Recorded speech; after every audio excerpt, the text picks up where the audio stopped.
So let's talk channel updates with giveaways and video plans, but I thought we'd also do something different this time and talk through my fledgling collection of Adeptus Custodes.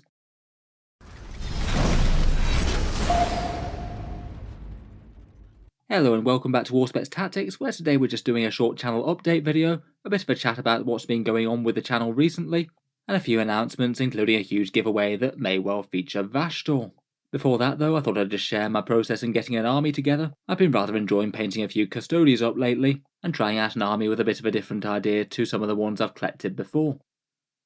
As I'm sure might be the case for a whole bunch of people, the excellent Christmas Battle Force box sets that Games Workshop came out with did tempt me to start a Custodes army. I look at the numbers for Games Workshop's value box sets quite regularly here on the channel, and that one did just seem pretty outstanding. One big Battle Force plus one Combat Patrol box set, and you basically got yourself a 2,000 point army all in one go. It's really not too bad when Games Workshop's concerned. Even somewhat more economical 40k armies tends to run at double that or more. I certainly have put together a fair few 40k collections of various sizes over the years. Perhaps my primary armies are Space Marines, Imperial Guard and Imperial Knights. I have shown off each of those on the channel at one point or another. For the most part, I do tend to paint really quite slowly though, so for a bit of a different challenge, I thought that we'd have a go at getting these ones done a fair bit quicker than normal. Perhaps not exactly speed painting, but at least a fair bit faster than my usual glacial painting pace. For some reason I always like to go for slightly more complicated alternate colour schemes. Probably could have just sprayed them gold, given them a nice brown wash and perhaps a slightly silvery highlight, and that would have saved me a lot of time, but for some reason I felt the need to go for purple and gold, plus a fair few accent colours with a bit of red, white and blue. I have been quite enjoying getting my test models done. This guy in the foreground was the first one I did.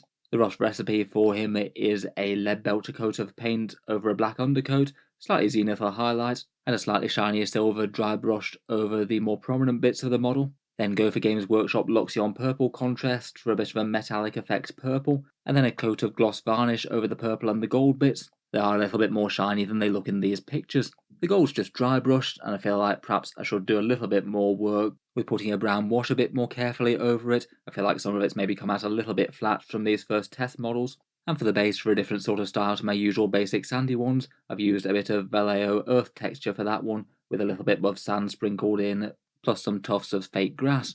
The test batch are largely done now. The only bits that aren't finished are to finish off the gems and the power blades. Not 100% sure what technique I'm going to use for those. I think I'm going to get a fair few of them painted and then just have a big en masse session where I do those all at once. I'm looking forward to getting a few small games with them in the near future, but no real aspirations of playing any sort of competitive play in 9th edition. I just don't think that the rest of the army will be there on time, so we'll see what 10th edition brings for the various armies I've got. Here's the current progress for the fledgling force so far. We've got one set of Custodian Guards painted up, including a Vexilla where I've magnetised out the shield and a Guardian Spear. Everything else though I've just decided to glue in place just for speed and sanity. I thought we'd go for 3 more chaps with the Guardian Spears, and then one chap with the Presidium Shield and the Sentinel Blade. Mixed units do seem to be somewhat popular at the moment.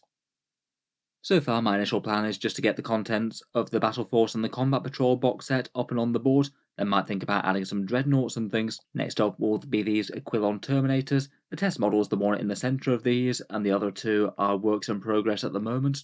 I'm trying to build in a little bit of flexibility with a bit of magnetisation. I decided to magnetise one out of the 3 of these with the Axe or the Guardian Spear, but the other 2 are glued in. For most of my other units I do tend to magnetise just about everything that I can. But for these guys, with the focus on speed and getting models on the board as fast as possible, I thought I'd restrain myself just a little bit, and just do a few basic things where it's going to have maximal impact. I feel like a little bit of loss in efficiency on a few units where you don't take the absolute optimal combat weapon probably isn't the worst. In any case, I thought a few of you might be interested in the start of a 40k army done practically. I certainly look forward to any comments and criticism. Feel free to let me know any tips or tricks to improve these, or to get them on the table faster. Purpley golden boys aside, let's move on to the main channel update. February's maybe been a little bit of a slowdown from Games Workshop news and releases. I feel like we're probably entering the phase where we're getting on to the 10th edition release, so they're not going to be keeping the codexes coming quite as often. It seems like from Games Workshop's point of view, it's now going to be releasing the Arcs of Omen books now that World Eaters is done, and they'll probably be keeping a bunch of those Boarding Patrol box sets coming as well as we go along. A few nice little discount boxes for various factions there. A slight slowdown in the release pace was kind of nice around the World Eaters release. It meant that I could get really quite a lot of focus videos out on them all in one go, so that was fun. It has been interesting covering the rules and release and the Strike Force Agastus units as well, like that new Brutalis Dreadnought. As well as Games Workshop news and things, I've also enjoyed making a few of these top 10 units videos. They're fairly recent formats.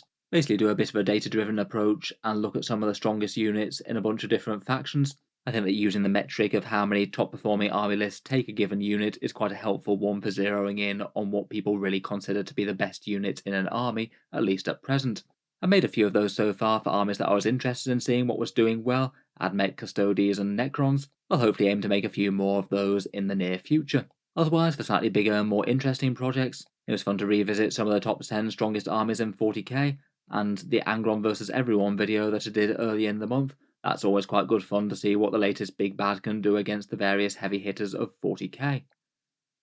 As always, there's going to be plenty coming for the future. The next top 10 video should be an Orky one. I've also already recorded an Eradicator's unit overview, seeing as they seem to be rather good at the moment, particularly with the Iron Hands. And other plans for recording, we've got the Frustrating Units to Play in Warhammer 40k video. That was the one voted by you guys on the Patreon page earlier last month. We'll do a counterpart to the Strongest Armies with a Weakest Armies video. I'll be doing a small showcase of my Tau army to celebrate the 200k subs that we recently passed. And in particular for Games Workshop news, I'm looking forward to taking a look at Vashtor's datasheet. They said that they're going to be coming out with that next week. As always, things are going to be very busy, and as always, let me know any obvious ideas that you'd like to see on the channel down in the comments below. Lastly, I thought I'd talk about the monthly giveaway.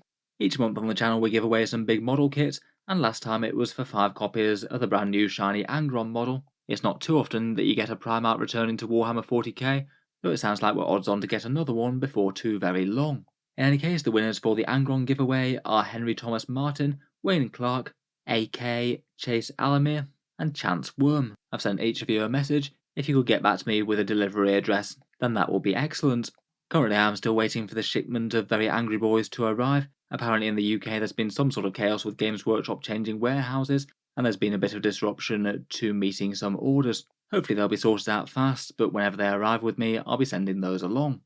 For the April giveaway, I thought we'd go from one demigod of chaos to another, and the April giveaway will be for 4 copies of the Wrath of the Soulforged King box set, featuring Azrael plus Vashtor.